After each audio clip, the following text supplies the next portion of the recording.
Last week we talked about marriage, and I basically gave 10 bits of what I take to be wisdom under number 1, how to find the right one, number 2, how to remain happily married, and then the goal was to try and get through 10 bits of wisdom, biblically informed wisdom, I should say, on parenting.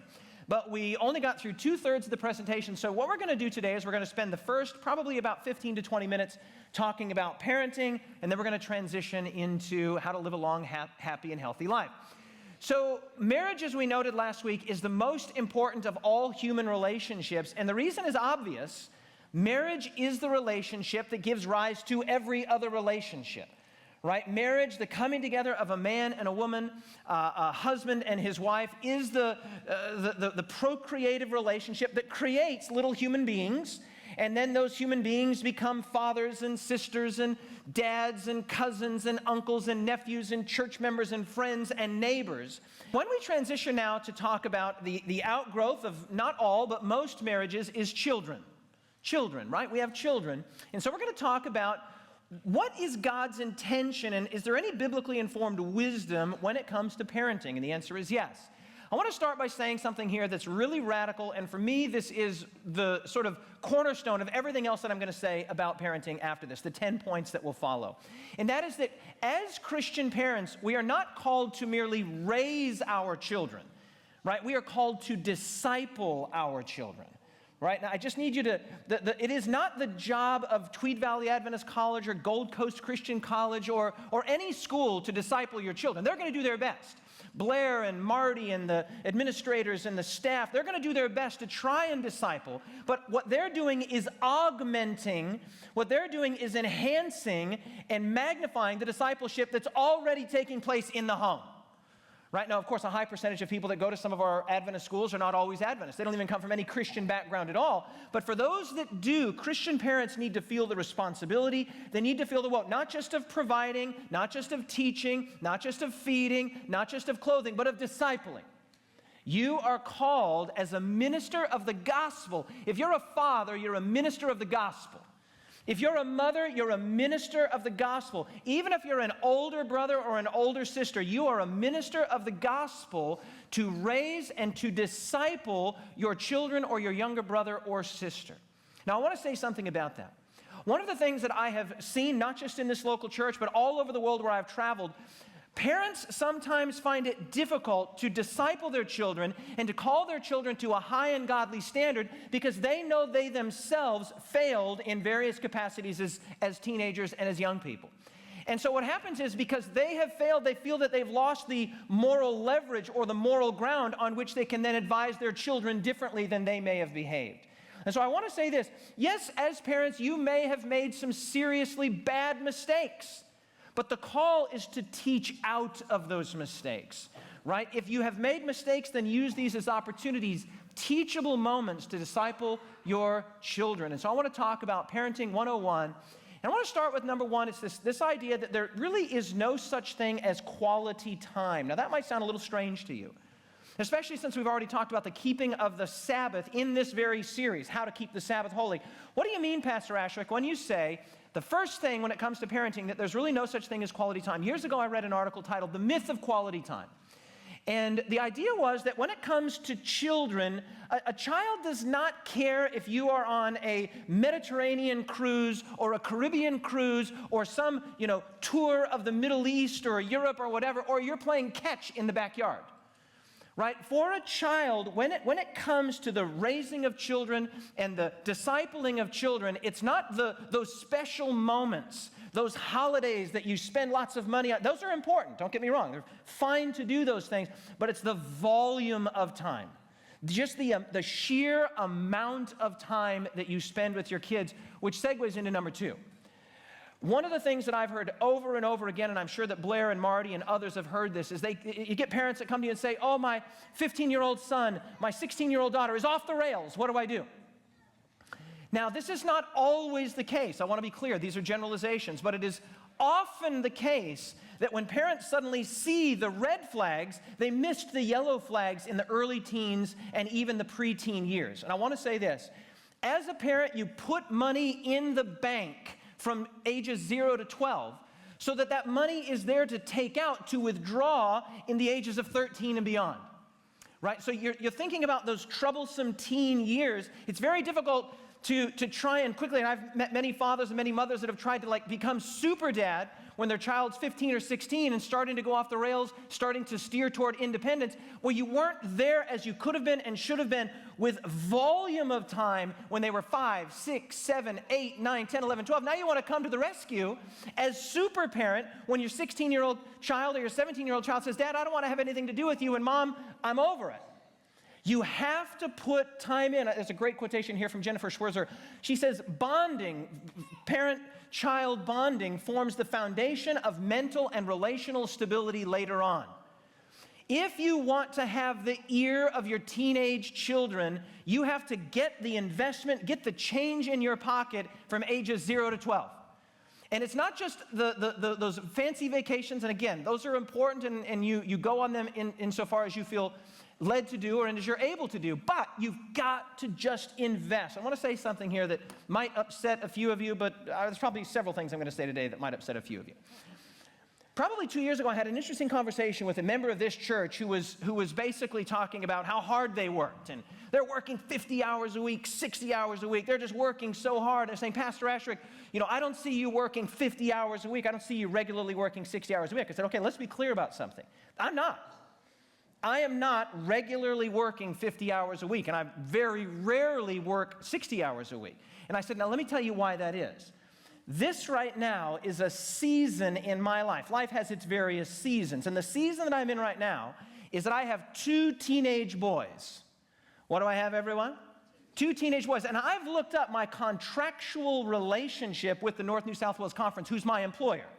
And my contractual relationship with them is for a 40-hour work week. Now, there are going to be weeks where I work 45 hours, and there's going to be the occasional week where I work 50 hours. But this right now is not a season in my life where you should have the expectation that your pastor with 2 teenage children is going to be working 60 hours a week to save the church, and then his 2 teenage children feel like he was busy saving everybody else, busy ministering to everybody else, busy loving everybody else, and had no time for them. This is not that season in my life. Now, my sons now are nearly 17 and 15, and in about 4 years' time, they'll be out of the home, and then you might see me doing 50 and 60-hour work weeks. There certainly were times where I was doing that with greater frequency before my children, my 2 sons, were in their late preteen and teenage years. So the thing I want to say for those of you that are I want to be careful here because I don't want to tread on the choices that you're making and the way that you're raising your children, but I just want to say this. You only get your children one time.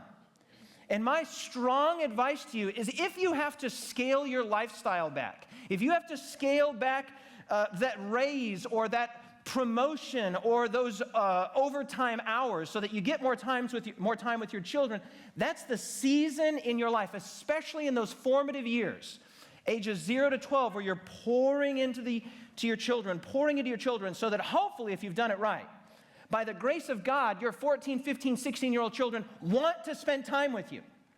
You're not annoying. You might be a little annoying, but it's not just, oh, Dad, I don't want to have anything to do with you, and slamming doors, and I hate you, and all of these kinds of things. So you want to get to the place where in the natural formative development of teenagers, what's happening is that they're becoming aware of a larger reality. Dad doesn't know everything. Mom doesn't know everything. And so they're beginning to take more seriously the role of their peers and the evaluation of their peers. Nothing wrong with that. So here's a way to think about it. When your kids are young, when they're 4, 5, 6, 7, 8, 9, even 10, 11, 12, the table of influence for a child that age is a small table. It has you and your spouse and the brothers and sisters and maybe an occasional friend. And then they're there. So maybe you have a table of 6 people, right, depending on the size of your family. But here's what happens. As soon as your children get to be 13, 14, 15, 16, all of a sudden you notice that the table's bigger and there's other people sitting at the table. There's now 16-year-olds at the table and 15-year-olds at the table, and now you're one voice at the table. Now, here's the goal. I'll just give it to you very simple. Your goal as a parent of teenagers is to keep your seat at the table. It's unrealistic to think that you're going to keep that table as the same size. What I mean by this is the table of influence. It's unrealistic to think that when your child is 16 or 17, in fact, it wouldn't even be developmentally or socially healthy for the child's circle of influence to continue to be that small. No, you don't want only 5 or 6 people at the table. You want there to be 20 people at the table, of whom are mom and dad and brothers and sisters, and maybe even if you're blessed, grandparents as well. So the goal for a Christian parent is to be one of the voices at the table. To be there. Well, how are you going to be there? You've got to be invited to the teenager's table. And there's many a parent that have figured out you can't force yourself into the inner circle of influence in a teenager's life. You just can't. You win yourself, you ingratiate yourself into that teenager circle of influence in ages 0 to 12. You've got to put money in the bank from 0 to 12 if you have any hope or any desire to withdraw that money later. Number 3, very important, it's straight out of the gospel, straight out of Scripture. Speak faith, hope, and belief into your children. But also be realistic. Do not breed narcissism, right? Not just general things about how you're the greatest, you're the best, you're the prettiest, you're the smartest. That's not what we're talking about here. Don't breed narcissism. Rather emphasize service and usefulness, not so-called worldly greatness. Speaking faith, speaking belief, speaking hope into your children is absolutely beautiful. We've already seen this in the very first installment of this series. Galatians chapter 5, verse 13, the Apostle Paul says, you've been called to liberty, you've been called to be free, but use your freedom for service. Use your freedom for what, everyone? Service. And the Apostle Peter says the same thing in 1 Peter chapter 2, verse 16. Live as people who are free, but do not misuse your freedom as a cover-up for evil, but living as servants of God. So when you're speaking faith, when you're speaking hope, when you're speaking belief and confidence into your children, you're not building them up some unrealistic, ridiculous portrait of themselves. So what you effectively are doing is creating a narcissist. No, you're preparing them for usefulness and for service to the larger world. Believe in them in that capacity. Number 4, never ever let them question your love. Can somebody say amen to that? You can be disappointed, you can be annoyed, you can even be angry, all of those are totally appropriate emotions for a parent at certain situations in the raising of a child, but never, ever, ever create a situation or a culture or a context where your child could legitimately or justifiably question your love for them. Well, how do you do that? Well, you have to tell your children over and over and over and over again that you love them. It breaks my heart. I get people in my office, they say things like, my dad never told me he loved me. I didn't hear I love you from my parents. That just wasn't something. I'm just pleading with you if you have young children, even if they're already 10, 11, 12, 13, 14, 15, and you haven't really been doing it much up to this point, just start occasionally, at least episodically, and I'm encouraging you to do it regularly. Just say the words, I love you. I love you. I love you. A day would not go by that Landon and Jabel would not hear from my mouth that I love them half a dozen times between, every day. And hallelujah, Landon's in this really cool phase right now, and Jabel to some degree as well, where almost every phone conversation or every interaction that I have with my oldest son, Landon, who's almost 17, ends with, love you, Dad. Love you, Dad. Well, why? Why is he doing it? Because I've modeled for him that you say you love. You don't just love and keep quiet. You say it. And I know that some of you aren't as extroverted as me. Some of you aren't as,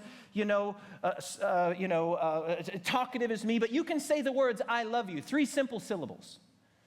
Right? You don't have to be loquacious. You can just say, son, I love you. And many of you that have young children, many of you that have teenage children in this very church, you'll know that I regularly come to the parents in this church of teens, and I say, I love your son. I love your daughter.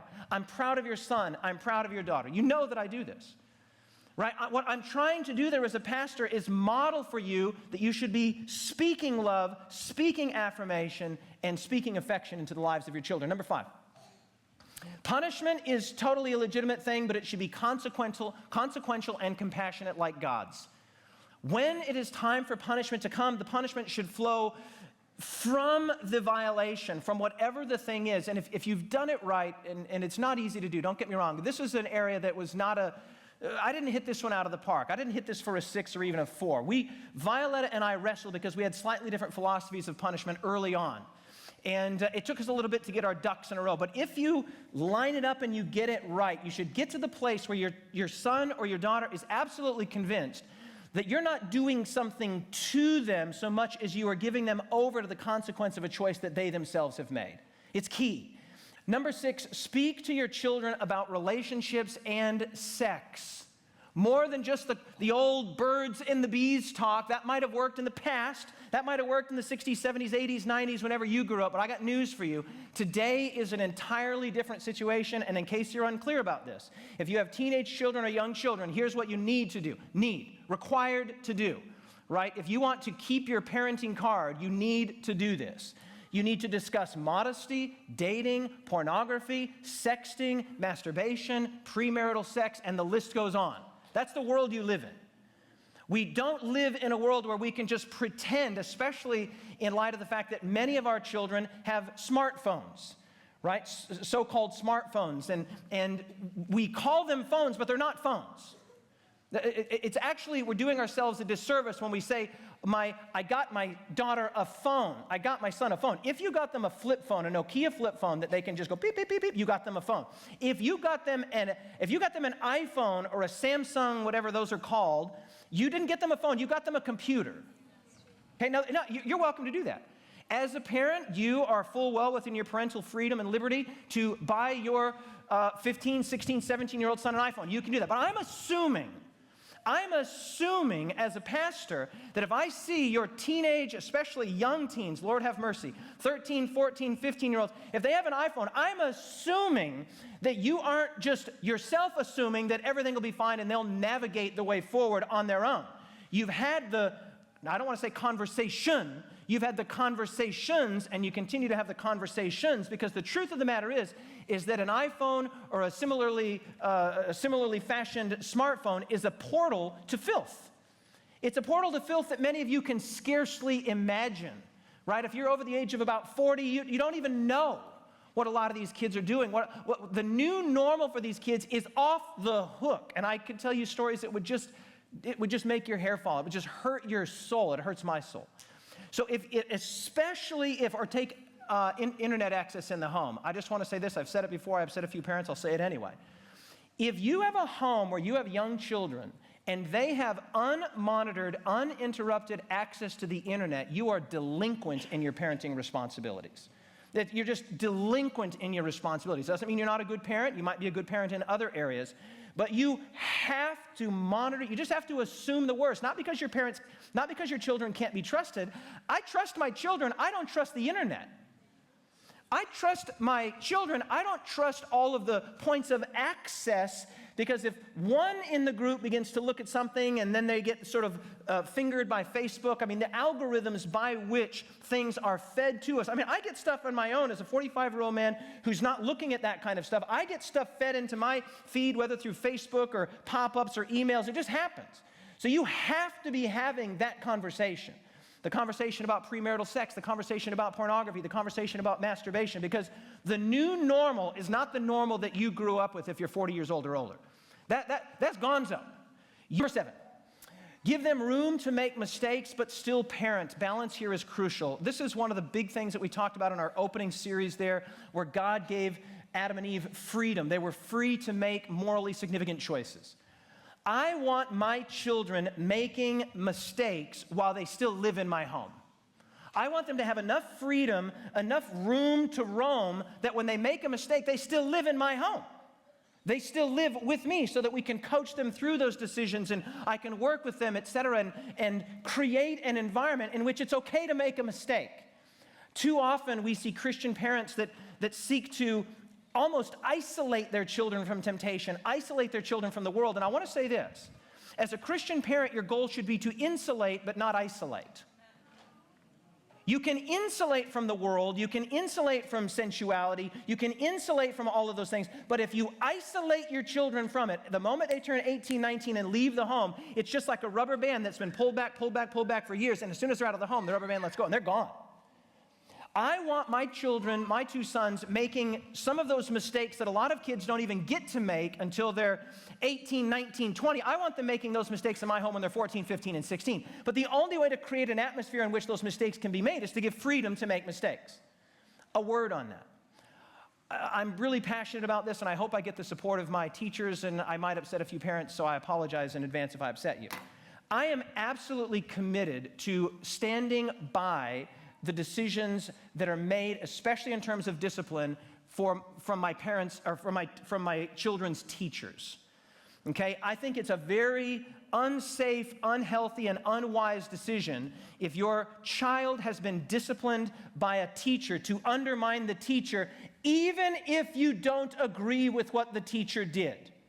You can have that conversation with the teacher between you and them, but you do yourself a disservice and you do your children a disservice to tell your children that the teacher made a big mistake or the teacher misread the situation or whatever. I said to my boys, boys, let's make this very clear. If you get a detention, that's the first part of your punishment. Okay, if you get a detention, that's the first part of your punishment. The second part of your punishment comes when you get home. And I'll never forget, Landon got his first detention. It was probably grade 9 or grade 8. I don't even remember the details. But he got his punishment, and he came home. He's like, oh, and Cece wouldn't mind me saying this to you. It was Miss Kong. He comes home, oh, Dad, I got a detention today, and Miss Kong was this, and Miss Kong, she didn't get it right, and she misunderstood, and she whatever. And he made his case, and for those of you that know Landon, he can be exceedingly persuasive. So I heard him out, and I said, okay, let me call Cece. So I called up Cece Kong, and the first thing I said to Miss Kong, I said, Cece, I want to just say this right up front. I support you 100%. I'm going to stand beside you. Now, just can you explain to me what happened? And I found her explanation completely reasonable.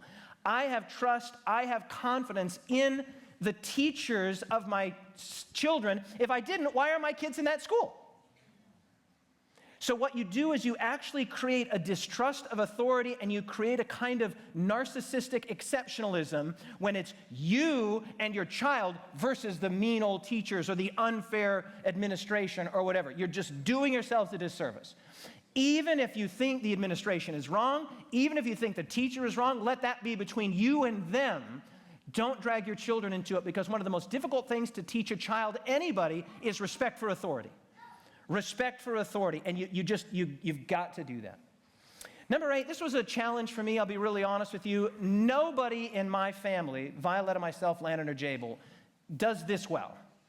I say this with humility, I probably do this the best in our family, and I'm terrible at it, okay? And that's number 8 here. Learn to say these words as a parent. I was wrong, I made a mistake, I could have done better, I'm sorry.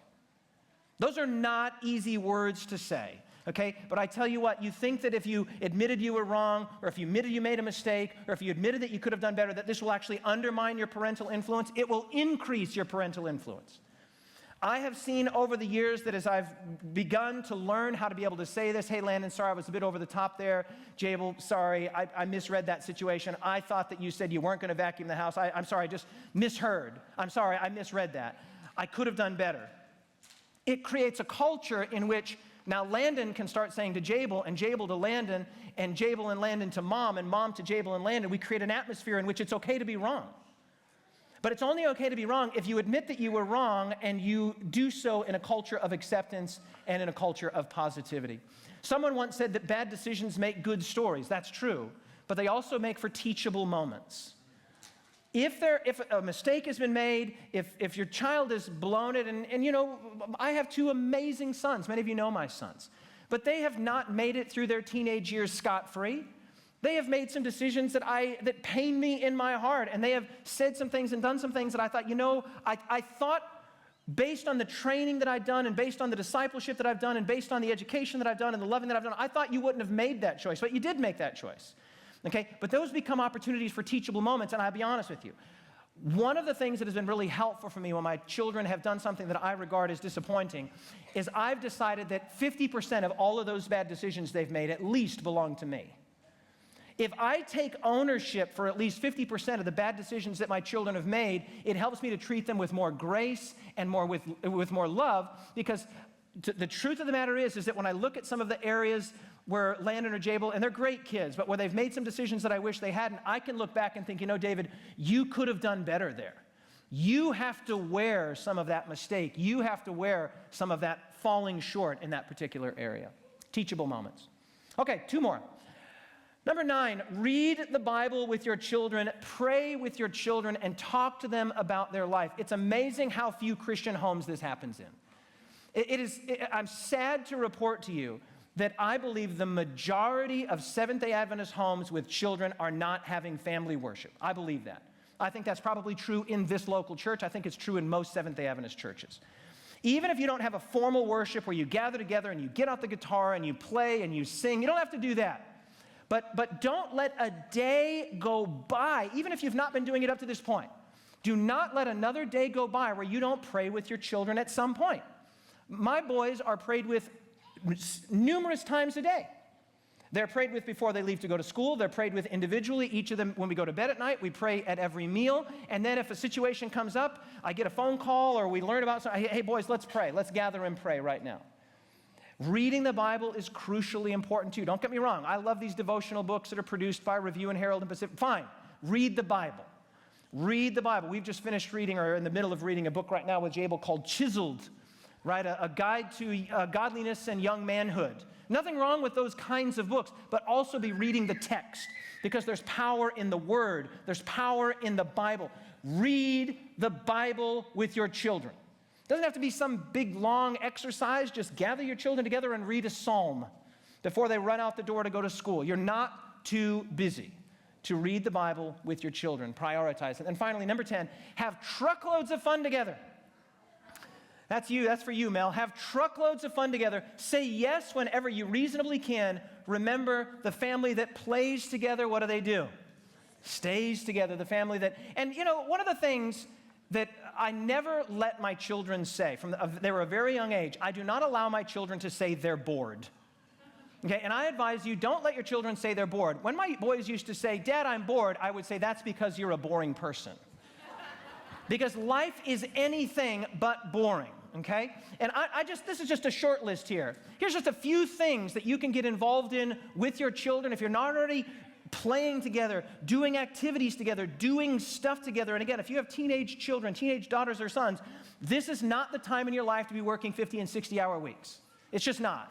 This is the time to be pouring into your children and doing some of these things: hiking, rock climbing, cycling, mountain biking, BMX, bird watching, photography, geocaching, off-roading, mechanics, vehicle restoration, model aircraft, running, basketball, touch football, snorkeling, spearfishing, scuba diving, bouldering, stand-up paddleboarding, kayaking, woodworking, skateboarding, wakeboarding, gymnastics, tennis, table tennis, fishing, hunting, shooting, skiing, swimming, weightlifting, powerlifting, CrossFit, golfing, jiu-jitsu, squash, beekeeping, exploring, canyoning, gardening, horse riding, kite surfing, and archery. Okay, I'm sure you can find something on there that you could enjoy and your daughter could enjoy or your son could enjoy. And everything on that list is better than video games. Everything on that list is better than video games. One of the great decisions that Violetta and I made was we said absolutely no to all video games, right? And a few little Pong-like games on their iPad that they played occasionally, but there's no Xbox in our home. I don't even know the names of these things. PlayStation, is that the other one, or are those the same thing? We don't let that in our home. Now, if you do have it in your home, I'm not judging. What I'm saying is that I want you to understand something. There are people who have their PhDs in human neuropsychology and neurology who are hired by gaming companies with the express purpose to make games as addictive as possible. There are people who get their PhDs in neurochemistry and neurobiology, and their job is to make games addictive. Right? To make games addictive. So just be aware that if you bring something into your home, you are bringing something into your home that has countless thousands and tens of thousands of hours put into it, designedly to make it addictive. Now, I will say this. If the games that are being played, whether on a computer or an Xbox or a PlayStation or whatever, are violent games or shooting games, that's just completely unacceptable. In a Christian home, for Christian parents to allow their children to play those games, and I tell you, I get a kick out of it when I have parents will come to me and they'll say, well, what am I supposed to do? My child's 15. My child's 16. And I never quite know what to say to that. Just repeat yourself again. What am I supposed to do? Your child is 15 or 16. Would you like a list? I can give you a list of how, if a 15-year-old lives in your home and eats your food and resides under your roof, you can do something about it. You are not powerless, and the truth of the matter is that if you've created a power dynamic in your home where you feel powerless to influence your teenage children, that didn't happen at 15 and 16 and 17. It happened at 4, 5, and 6. So I'm pleading with you, get outdoors, do activity, whatever. I don't care what it is. Do something so that video games become less and less interesting. Christian parents, you are not called to just raise your children, but to disciple them. Can somebody say amen? You're called to disciple your children. These are just 10 bits of what I take to be wisdom. You do not have to be perfect as a Christian parent. Your children already know you're not. Can somebody say amen? They already know you're not perfect, but your children should know that you're a follower of Jesus. Your children should know that you're a follower of Jesus. We're going to transition now to the fourth installment in our series, which is how to live a long, happy, and healthy life. We've already noted this quotation from New Testament scholar N.T. Wright, in which he says, God as the creator is glorified when creation is, what's our word? Does anybody remember one of the F words? We had the word free, and we had the word functional, and we had the word fallible, and we had the word flourish. God, the creator, is glorified when creation is flourishing and able to praise him gladly and freely. Creation is designed to flourish under wise human stewardship, reflecting the love of the Creator. We see so many passages in which God exhorts and admonishes and wishes for us to flourish, to prosper, and to be in health. Passages like 3 John chapter 1, verse 2, Beloved, I pray that you may prosper. You could just as easily insert the word flourish. I pray that you're doing well. I pray that you're prospering and in all things in your life, financially, spiritually, emotionally, maritally, in terms of parenting, and be in health. Be in health. Jeremiah chapter 33, verses 6 and 7. Behold, I will bring this city health and healing. I'm going to bring health and healing to this city. Proverbs chapter 3, verses 7 to 10. Do not be wise in your own eyes. Fear the Lord and depart from evil. It will be health to your flesh and strength to your bones. Proverbs chapter 4, verses 20 to 22. My son, give attention to my words. Incline your ear to my sayings. Do not let them depart from your eyes. Keep them in the midst of your heart, for they are life to those who find them and health to all their flesh. Deuteronomy chapter 7, given from Moses, the second book of the law, it says, Then it shall come to pass because you listen to these judgments and keep to do them. The word, this is why it's important that you're reading the Bible with your kids. Moses actually expressly commanded the Israelites in Deuteronomy chapters 4, 5, 6, and 7. Read the Bible to your children. Tell them the great and amazing things that God has done for his people. You're under obligation, solemn, responsible obligation to do this with your children.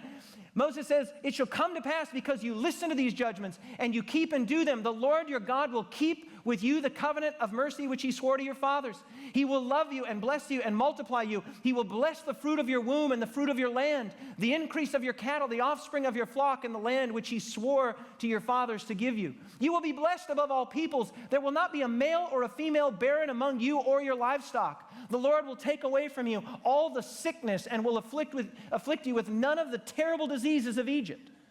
God's desire for Israel was health. His desire for all of his children is happiness, health, flourishing, and fruitfulness. Be fruitful and multiply. That's God's desire for us. Our modern word health comes from the Old English word health.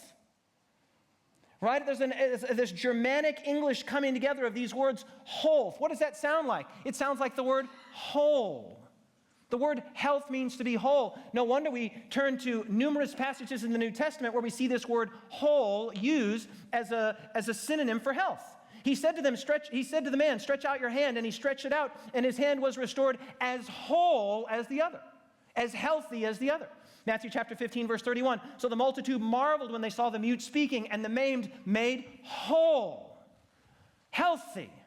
Acts chapter 4, verse 10, let it be known to you, this is Peter speaking, and to all the people of Israel, that by the name of Jesus Christ of Nazareth, whom you crucified, whom God raised from the dead, by him this man stands before you whole. The word healthy means whole. And all throughout the gospel accounts, Matthew, Mark, Luke, and John, when we see Jesus healing people, restoring people, bringing them to wholeness, these are echoes of Eden. This is the Creator reestablishing the created order of being fruitful and multiplying. Now, I've purposely dropped in just a few slides from our last series, The Beautiful, Believable Basics. And just very quickly, in 60 seconds or less, I want to remind you that there's these two massively impacting factors in the history of the church. And that's the de-Judaization and the Hellenization of the faith. That is to say, the un-Jewishing of the Christian church and the Greeking of the Christian church. And we talked about many of the casualties that occurred there. This is a slide directly from that series. We mentioned the Greek dualistic view of human nature has distorted salvation, heaven, and hell. The Greek said there's a body, it's made of matter, and there's a spirit, it's immaterial, and these are two things. This is called anthropological dualism, as opposed to what the Jews believed, anthropological monism, that mankind was fundamentally unified. The Greeks said, no, there's a duality. Not only does this distort salvation, heaven, and hell, it distorts salvation, heaven, and health. I want to talk about that. Clark Pinnock, this is a quotation from that series, anthropological dualism has done serious harm in weakening our blessed hope of Christ's appearing and in distorting our understanding of the world to come. We talked about that. It has also fostered many false dichotomies, including a negative view of the body in contrast with the soul, and a concept of salvation as interior experience rather than total transformation. Right? This is where we get phrases like this from. He's so heavenly minded that he's what? No earthly good, because these two are different venues, they're different domains, they're different realms, and they don't intersect. I'm going to suggest to you today that if you want to be healthy spiritually, if you want to be healthy maritally, if you want to be healthy emotionally, you need to be healthy physically, because you are one whole person. Health. God doesn't just care about your soul. He doesn't just care that you get your mouth to say spiritual things or even your brain to believe spiritual things. He cares about you, and you are a body and a spirit put together in a whole human being. So far, so good. Luke chapter 2, verse 52, speaking of the development of Jesus himself, it says that Jesus increased in wisdom and in stature with favor in God and men. Notice the various areas that Luke identifies. He grew in wisdom, in stature, in favor with God, and in favor with men. That is to say that Jesus grew as a whole person. He grew intellectually, he grew physically, he grew spiritually, and he grew socially. If you meet someone who has amazing biceps and six-pack abs, but all of his or her relationships are broken, they're not a healthy person. If you meet someone who is a cardiovascular monster but doesn't have a relationship with God, they're not a healthy person. They're a partial person. So I want to talk to you about how to live to be 100. How to live to be 100. First of all, you have to exercise. Number one, exercise. Your body is designed to move, sweat, and be strong. So move, sweat, and be strong no matter how old you are. Exercise, exercise, exercise. We talked in the first sermon in this series about how Adam and Eve were given not just a job, a menial task, they were given a vocare, a vocation, and that vocation was to tend and to keep the garden, and it required their physical body.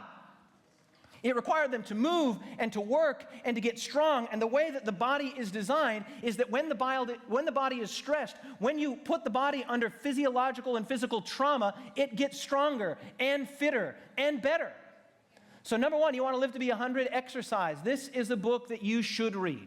I recommend this book all over the world. It was published in 2013, written by John Ratey, who is the director of the clinical psychiatry department at Harvard University. This book is worth its weight in gold because it puts you on the cutting edge of the latest neurological research. We're talking research that's taken place in the last 5 to 7 years. So if you think, oh, no, I know all of that. No, you don't.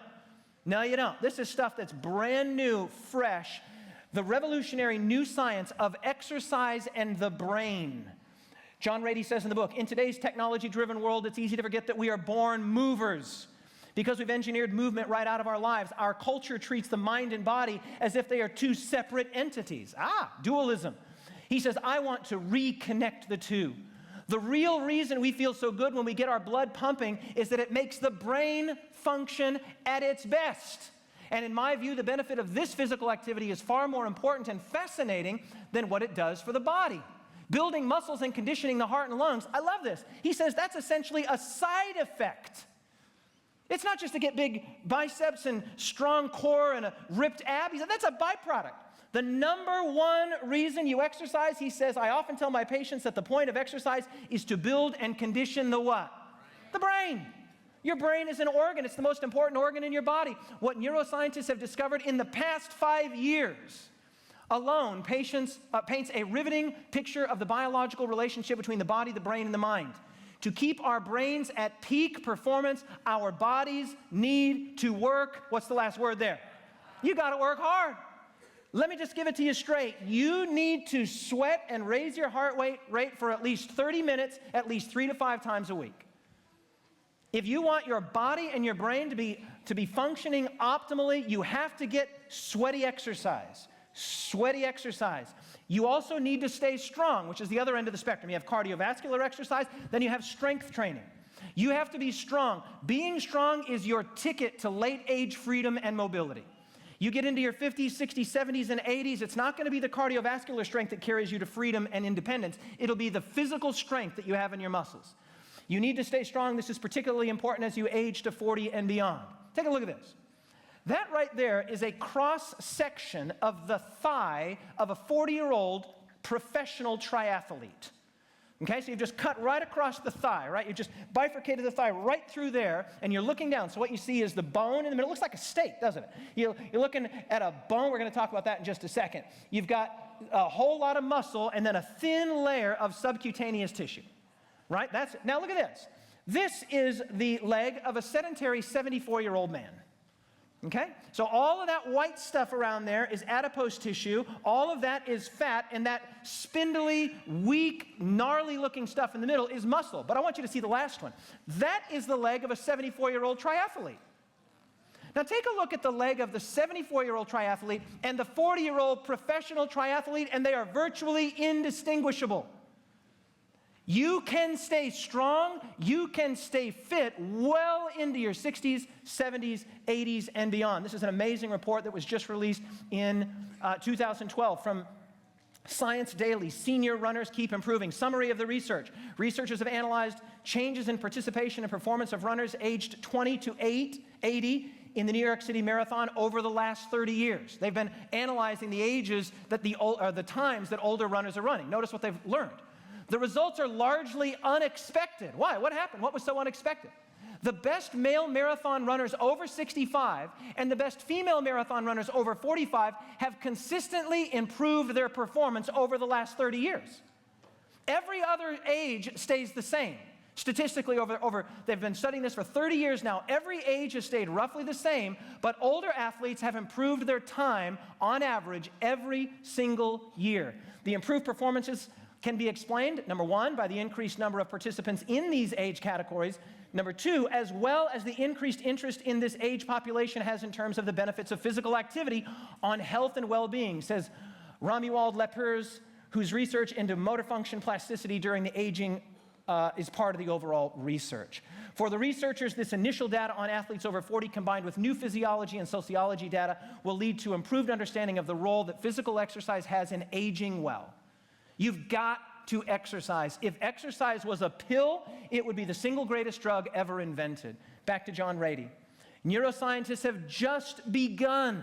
This is fresh, cutting-edge research, studying exercise's impact within brain cells, at the genes themselves. Even there, in the roots of our biology, they've found signs of the body's influence on the mind. It turns out that just moving our muscles produces proteins that travel through the bloodstream and into the brain, where they play pivotal roles in the mechanisms of our highest thought processes. They bear names such as insulin-like growth factor, IGF-1, and vascular endothelial growth factor, VEGF, and they provide an unprecedented view of the mind-body connection. It's only in the past few years that neuroscientists have begun to describe these factors and how they work. And each new discovery adds awe-inspiring depth to the picture.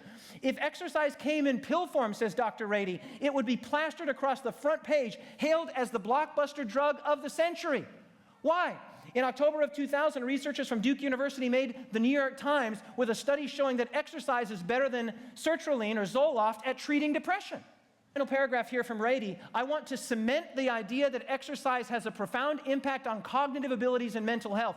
It is simply one of the best treatments we have for most psychiatric problems. So Rady says, yeah, if you exercise and you lift weights and you stay fit cardiovascularly, that's good for your arms, it's good for your legs, it's good for your lungs, but it's best for your brain.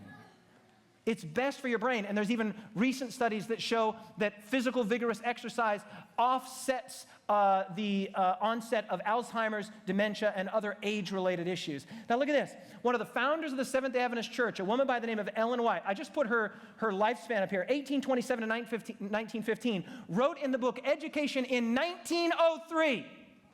1903, one of the founders of the Seventh-day Adventist Church and a health reformer par excellence. Notice what she said. Now remember, I noted several times that Rady says the most recent research in the last 5 years. And notice what she says. The whole body is designed for, what's the word?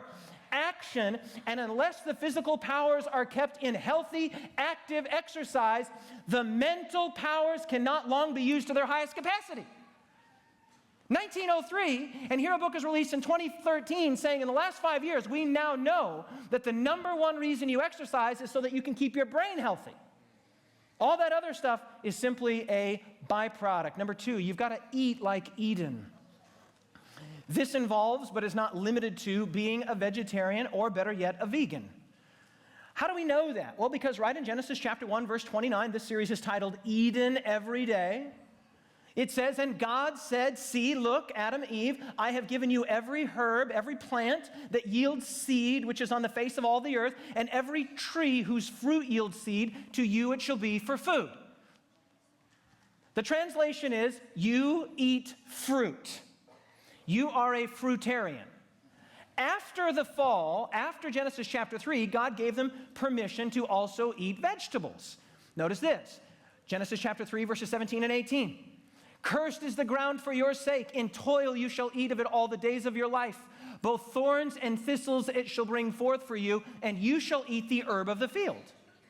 So before the fall, Adam and Eve were fruitarians strictly, and after the fall, they were still strict vegetarians, eating fruits and vegetables. The largest nutritional study ever conducted in the history of nutritional science is called the China Study.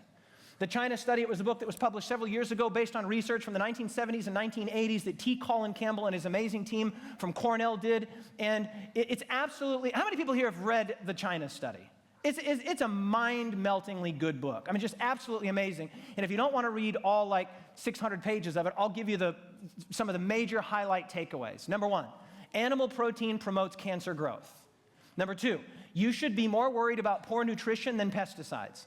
Number three, heart disease can be reduced through diet. Number four, animal-based foods are not necessary. And number five, eat plants for optimal health. Amen. All of this is simply saying, eat like Eden. Eat like Eden. Eat like Eden. The Edenic streams, we've talked about these Edenic streams, these Edenic ideals, these Edenic institutions. Even if you don't believe in the God of Eden, if you live as if you were in the Garden of Eden, you are benefited. If you conduct your marital relation like the Garden of Eden, if you conduct your sexual life like the Garden of Eden, if you eat like the Garden of Eden, if you keep Sabbath like the Garden of Eden, even if you said, I'm an atheist and I don't believe any of that stuff, if you lived this way, you're benefited. How much more so for those of us that do believe in the God of the Garden of Eden and who want to not only live longer, happier, healthier lives, but we want to live God-glorifying lives. And modern research is bearing out this very point. In his excellent book titled In Defense of Food by Michael Pollan, excellent book, highly recommended. I agree with about 95% of what Michael Pollan says. He's not a strict vegetarian, but he's mostly vegetarian. And the great point that Michael Pollan makes, and I want to say this for those of you out there that are vegetarian but you're not healthy, being healthy is more about what you are eating and less about what you aren't eating. It's not what's not on your plate that keeps you healthy. It's what is on your plate that keeps you healthy. I meet people who are vegan and vegetarian who still are not healthy because the food they're eating is not healthful, nutritionally dense food. In the book, In Defense of Food, Michael Pollan summarizes the entire book in 7 words. Is it 7 words? 1, 2, 3, 4, 5, 6, 7. 7 words. He says, eat food, not too much, mostly plants. That sounds like the Garden of Eden. Very good. This will be the last one. I think, we'll roll over the remaining 10 points into our sermon next week, because I don't want to rush through any of this. Notice this. This is, again, Ellen White, one of the founders of the Seventh-day Adventist Church and a health reformer par excellence. Notice what she says in a book titled Counsels on Diets and Foods. In order to know what are the best foods, we must study. What are we going to study? Say it with me if you would, God's original plan for man's diet. Well, where would we find God's original plan for man's diet? We'd find it in the Garden of Eden. He who created man and who understands his needs appointed Adam his food. Grains, fruits, nuts, and vegetables constitute the diet chosen for us by our Creator. She continues, the effects of a flesh diet may not be immediately realized. Now, she's writing this back in the early 1900s, late 1800s, when it was not yet known even that smoking was bad for you or caused cancer. So the China Study is still 100 years future. And yet she had these insights. She had this perspicacity. She had, I would say, an inspiration to be aware of how to live a healthful life. The effect of a flesh diet may not be immediately realized, but this is no evidence that it is not harmful. Few can be made to believe that it is the meat that they have been eating that has poisoned their blood and caused their suffering. Many die of diseases wholly due to meat eating, while the real cause is not suspected by themselves or by others. There is no good reason, if you live in a country like Australia, or you live in a country like the United States of America, there is no good reason to eat meat. You're welcome to do that. You're inside of your Christian liberty. You're inside of your own native agency that you possess as a human being to eat meat. You eat what you want. I'm just saying there's no good reason to do it. Now, if you are an Inuit that lives, in the topmost, level there of the Arctic Circle up in northern Alaska or northern Scandinavia or the Kamchatka Peninsula or something, and you don't have a supermarket that you can just go down to and get, grapes from Chile and lettuce from America and almonds from South America and mangoes from, no. You go to a supermarket. If you go to a supermarket, there's just no need to eat meat. The only good reason you can give to eat meat, the only one, is that you like the taste of it. That's it. That's the beginning and the end, period, full stop. Okay? Because think of it this way. The cow eats the grass, the elephant eats the grass, right? These are big, strong creatures.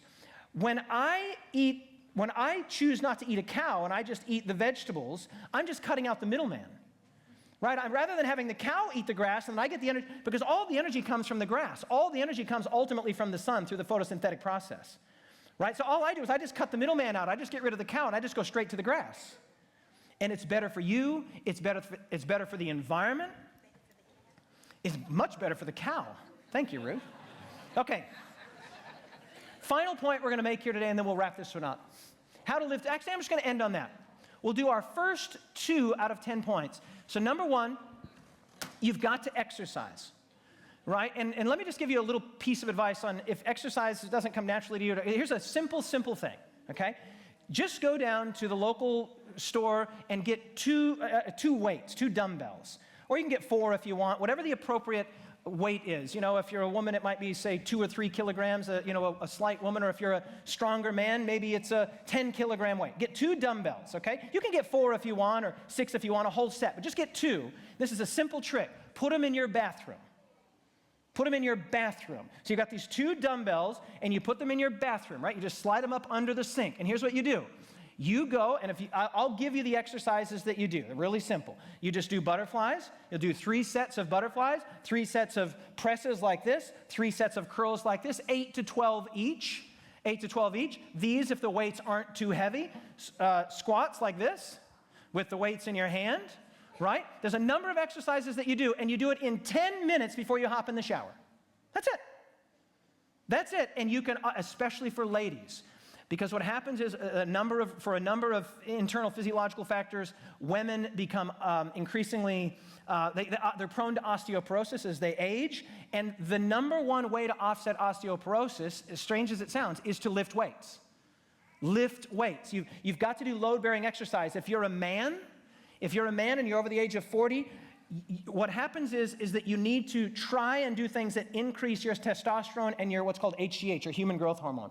And the only way to do that, in terms of a physical activity, you can inject it, but we're not talking about that, is you have to do exercise. You have to do load-bearing exercise.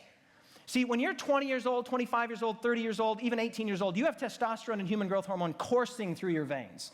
Right? This is fat burning, fast metabolizing. You can eat garbage. You don't have to get good rest. And you look great. But once you turn 35, 40, 45, the hormones go down, and then a cascade of bad effects happens. It's like a vicious cycle of negativity. You lose testosterone, you lose human growth hormone, less and less of it. And then as soon as, especially men, start to get a layer of what's called visceral fat, when men start to get the classic belly around them, this is bad news. It's terrible bad news, because that layer of visceral fat actually starts to act like estrogen in the male body. Did you know that? It actually suppresses testosterone production and starts to act like estrogen in the male body, which is why you have the sort of classic example of the man boobs, right? The man begins to actually feminize, and but the good news is, and I'll give you a great trick next week. Next week when we come back, I'll talk to you about how you can get rid of that visceral fat. But just at the outset here, exercise, exercise, exercise. Even if you haven't exercised in years, do your brain a favor, do your body a favor, do your family a favor, do yourself a favor, and say, you know what? I'm going to get fit to the glory of God. I'm just going to get fit to the glory of God, not out of some duty, not out of some compulsion, but because God, and by the way, I think if you pray over exercise, you get double benefit. I think it's totally appropriate for you to say, God in heaven, I've let myself go a little bit, I've gotten out of shape, and I ask your forgiveness, and I'm going to start making a step. I'm going to start moving back toward being a strong, moving, active, actionable person. So I want you to please double the benefit of all this exercise. Please, Father, restore the years that the locusts have eaten, and I believe he'll do it. Even if you're in here, you're 70, you're 80 years old, even if you're almost 101, if you're Agnes's age. And Agnes, I might get you up next week and ask you a few questions about being a centenarian. You can do some exercise, number one. Number two, I urge you to seriously consider, if you're not already, become a vegetarian, a healthy vegetarian. Defined not so much by what you're not eating, but by what you are eating. And please do your body a favor. Just stop. Stop going to KFC. Stop going to McDonald's. Just don't give these companies your money. They are preying upon you. This food has been shown to be as addictive as cigarettes. It's fast and edible, but it's not food. You can't even dignify a lot of the stuff that is being served in these places with the name food. No. Start taking your body seriously. Take the Edenic ideal seriously. Take the Edenic extreme seriously, and just say, you know what? It's better for the environment. It's better for the cow. It's better for the chicken. And oh man, I could spend a long time talking about the completely indefensible way in which mankind has exploited the animal kingdom. Now, some of you might be like, man, I just want the old sermons back. It's funny. People said, we make it more practical. We want practical. Make it really practical. And now you're going to be like, okay, talk to us more about ontology and theology and get out of my refrigerator. Get out of, stop talking about the Xbox and the refrigerator box. Just start, okay. You asked for it. And beloved, I'm telling you, I'm not perfect in every one of these areas, not even close. But there's the ideal and there's the actual. And the goal of this series is to get us closer to the ideal so that the actual becomes closer to God's Edenic ideal. Because at the end of the day, God's Edenic ideal is not bondage. It's not a yoke of slavery. It is a passport to health. It's a passport to pleasure. It's a passport to happiness. And it is a passport to freedom. Father in heaven,